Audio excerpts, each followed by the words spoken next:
pessoal, tudo bem? Vamos nós de novo para mais uma semana de luta, mais uma semana de estudos, né? E hoje eu queria dar um recadinho especial para vocês. Hoje eu queria parabenizar vocês, dizer que eu estou muito orgulhosa de todos, porque fiquei sabendo pelo professor Edmar que vocês estão fazendo um trabalho sobre pintura rupestre, né? E que muitos lembraram que a gente tratou desse assunto em pré-história.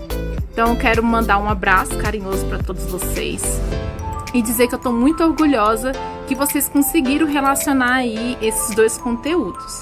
Vocês vão notar que algumas vezes história e artes tocam nos mesmos temas e às vezes também geografia e ciências, ok? Então se precisarem de alguma ajuda para entender o contexto histórico aí em artes ou em geografia e ciências, podem me procurar, beleza? Então estou muito orgulhosa do trabalho que vocês fizeram. Parabéns! Beijos! Agora vamos à aula de hoje, pessoal. Falaremos sobre os hebreus. A herança cultural hebraica tem muita influência no mundo ocidental, inclusive no Brasil, principalmente em relação à cultura religiosa. Então, por isso, antes de começarmos, sabendo que esse assunto é um assunto sensível, a gente vai pontuar algumas questões, beleza? Primeiro, assim como quando nós estudamos os outros povos, o aspecto religioso aqui vai ser estudado de acordo com a análise científica da história e não com a visão religiosa, o que não interfere em nada nas nossas crenças ou visões pessoais. É somente uma análise de um dos aspectos da história desse povo. Segundo, ao estudarmos história, temos que ter em mente que ciência e religião são dois espaços de explicações diferentes. Lembram quando a gente estudou criacionismo e evolucionismo? A religião vai explicar o mundo ao seu modo, já a ciência ao seu, seguindo os parâmetros científicos. Só que uma explicação não anula a outra, ok? Só pertence a lugares diferentes. Terceiro, vamos lembrar que a religião se baseia na fé e na crença de acordo com os valores individuais de cada religião e de cada povo. Já o conhecimento histórico se baseia em fatos científicos e nas análises das fontes históricas. Então, nem sempre a visão científica histórica e a visão religiosa vão coincidir. Quarto, mas professora, por que nós estudamos então o aspecto religioso desses povos? A religião influencia a nossa visão de mundo, a visão de mundo de todos os seres humanos. Portanto, também influencia no modo que os seres humanos agem, constroem sua sociedade, praticam política, influencia na economia, em todos os aspectos da vida e da experiência humana. Inclusive, mesmo sendo contraditório, a religião também influencia em guerras, em conflitos. Lembram, por exemplo, quando nós estudamos Egito Antigo? Os egípcios construíram as pirâmides para guardar o corpo do faraó pensando na vida eterna. Isso é um aspecto religioso influenciando um povo a fazer uma construção monumental. Muitos dos patrimônios históricos e culturais que nós temos, principalmente arquitetônicos, estão ligados à religião. São mesquitas, sinagogas, templos dos deuses gregos, romanos, egípcios, mesopotâmios, como os zigurates, por exemplo. Ou seja, templos religiosos das mais diferentes religiões. Então a religião tem uma grande influência no nosso cotidiano. Só que nós temos que lembrar que, em termos de estudo de ciências humanas, não existe crença, cultura ou religião melhores ou piores. Para a ciência, elas só são apenas diferentes entre si. Portanto, julgar outra cultura ou seus aspectos de acordo ou somente com os nossos valores pessoais pode gerar preconceito, desrespeito e perpetuar intolerâncias religiosas e até mesmo gerar conflito, como vem ocorrendo nas últimas semanas, por exemplo, entre Israel e Palestina. E aí eu deixo vocês para refletir um pouquinho sobre essa frase. Ainda antes de começarmos, a gente tem que pensar um pouquinho e lembrar um pouquinho sobre a aula que nós tivemos sobre fontes históricas. como é que os historiadores analisam as fontes históricas, para a gente pensar um pouquinho sobre isso. Sobre o povo hebreu, uma das principais fontes históricas que nós temos é uma fonte histórica escrita, que é o livro sagrado do povo hebreu da religião judaica, que é chamado de Torá. A Torá é um conjunto de pergaminhos que o povo hebreu escreveu durante a sua história. Só que como a religião judaica influenciou outras religiões, como o cristianismo, por exemplo, a Torá também corresponde a 5 livros do Antigo Testamento que os cristãos herdaram aí de herança dessa influência hebraica, né? Então seria correspondente ao livro do Gênesis, o livro do Êxodo, o livro Levítico, os Números e o Deuteronômio. Esses 5 livros são chamados de Pentateuco. Porém, nós temos que levar em consideração algumas questões. Sobre qualquer fonte escrita, é preciso ter uma série de cuidados. Primeiro, quem escreve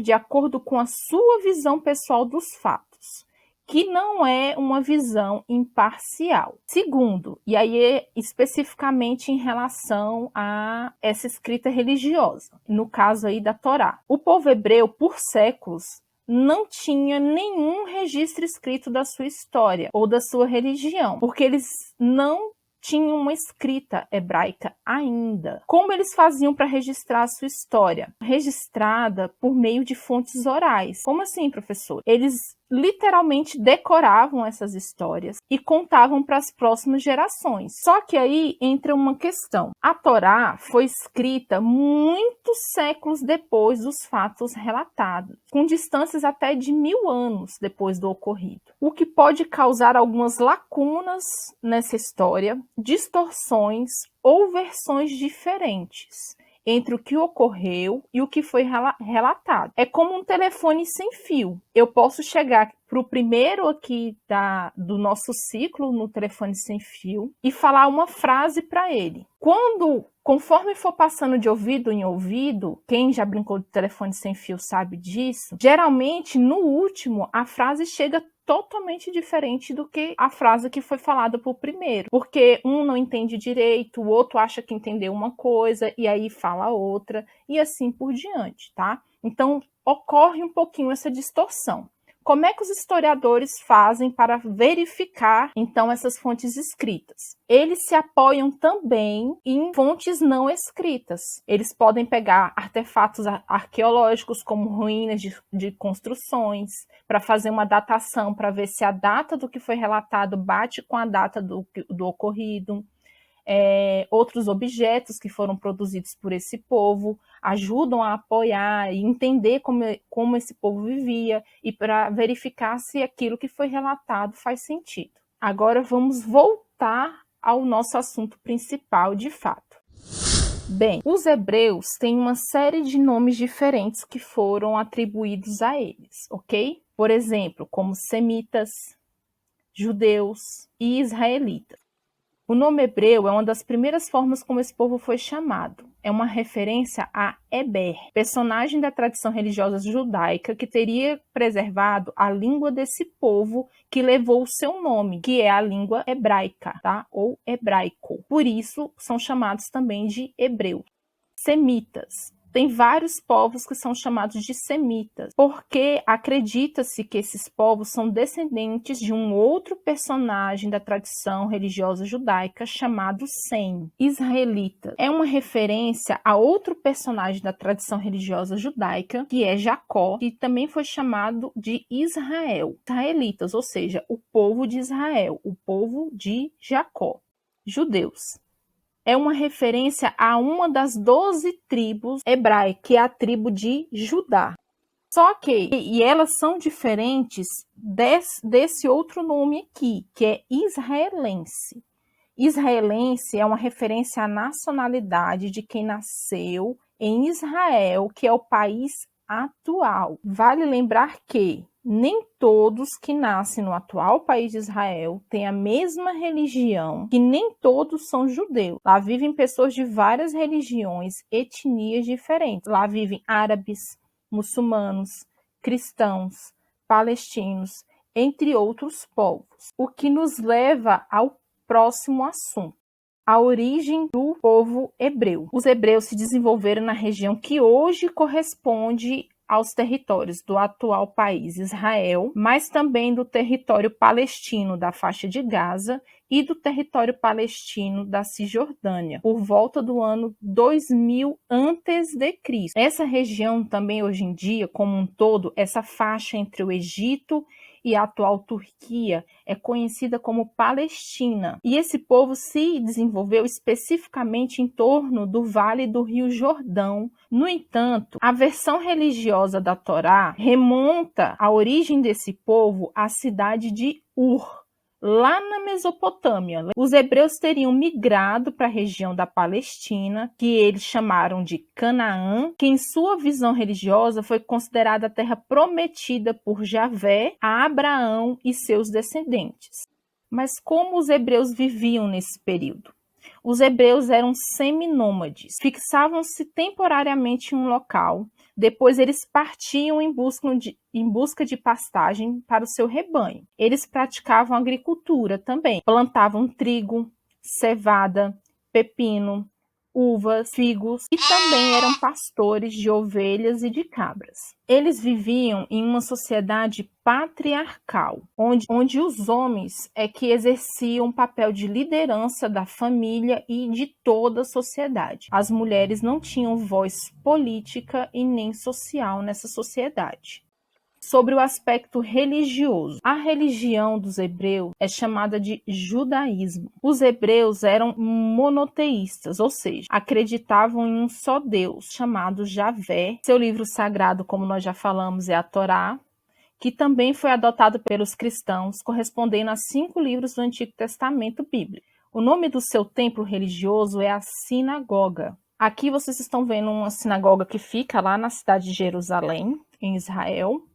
E essa outra sinagoga aqui, a primeira sinagoga de toda a América, ela fica lá em Pernambuco, na cidade de Recife. A cidade mais sagrada para os hebreus é a cidade de Jerusalém, porque lá foi o palco de grandes acontecimentos religiosos aí da cultura hebraica. Mas não só da cultura hebraica e não só do judaísmo. Nós vamos ver que outras religiões também tem a cidade de Jerusalém como a cidade mais sagrada, mais santa para outras religiões. Na cidade de Jerusalém está localizado o Muro das Lamentações, que é considerado um local sagrado para os judeus. Esse muro foi o que restou do templo criado pelo rei Salomão e que foi destruído por babilônios e também depois por romanos. E somente restou esse muro que hoje em dia é aberto ao público para visitação. E as pessoas geralmente, os judeus principalmente, vão lá lamentar, né, por isso o Muro das Lamentações, lamentar a destruição desse templo. E também fazer suas orações, às vezes escrevem orações em pequenos papeizinhos e colocam nas frestas do muro. Aqui o que vocês estão vendo é uma reprodução de como teria sido esse templo no período do rei Salomão. A estrela de Davi, né, que é um dos símbolos do povo hebreu e que até hoje é símbolo dos judeus e do judaísmo.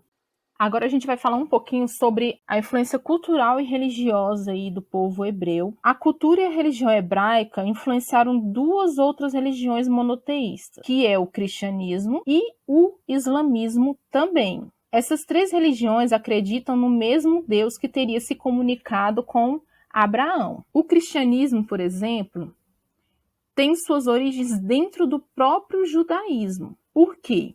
A profecia de um Messias Salvador tem origem no judaísmo hebraico, em todos os profetas que vieram anunciando que haveria um Messias que libertaria o povo hebreu. A diferença é que para os cristãos, esse Messias foi Jesus Cristo. Já para os judeus, eles acreditam que esse Messias ainda não apareceu. Outro fato é que Abraão e outras personagens religiosas, principalmente vários dos profetas aí do Antigo Testamento, que são importantes para o judaísmo, bem como seus lugares sagrados, também são importantes para essas outras 2 religiões. E esse fator também causa uma série de conflitos pela Terra Santa ao longo de toda a história da humanidade, até os dias atuais. Agora nós vamos falar sobre alguns aspectos históricos de grande relevância para o povo hebreu. Mais ou menos no ano 1750 a.C., esse povo teve que migrar para a região do Egito em busca de melhores condições de vida. Por quê? Corre uma grande seca na região da Palestina. Então, para não passar fome, os hebreus migram para a região do Nilo, lá no Egito Antigo. Os hebreus, então, nessa região vão viver muito bem durante um período, até o ano de 1580 a.C.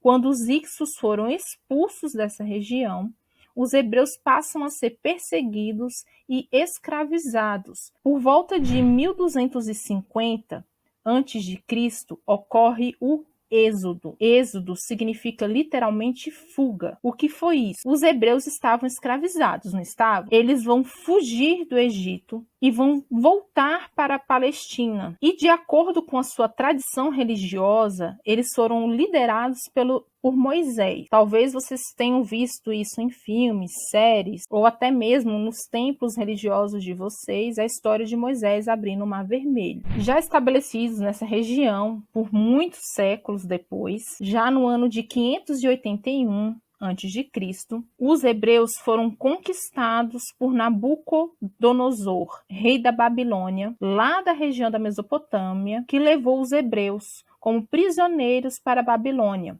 Esse episódio ficou conhecido como Cativeiro da Babilônia. No ano 63 a.C., os hebreus foram conquistados pelos romanos. Em 70, e aí a gente já está depois de Cristo, ok?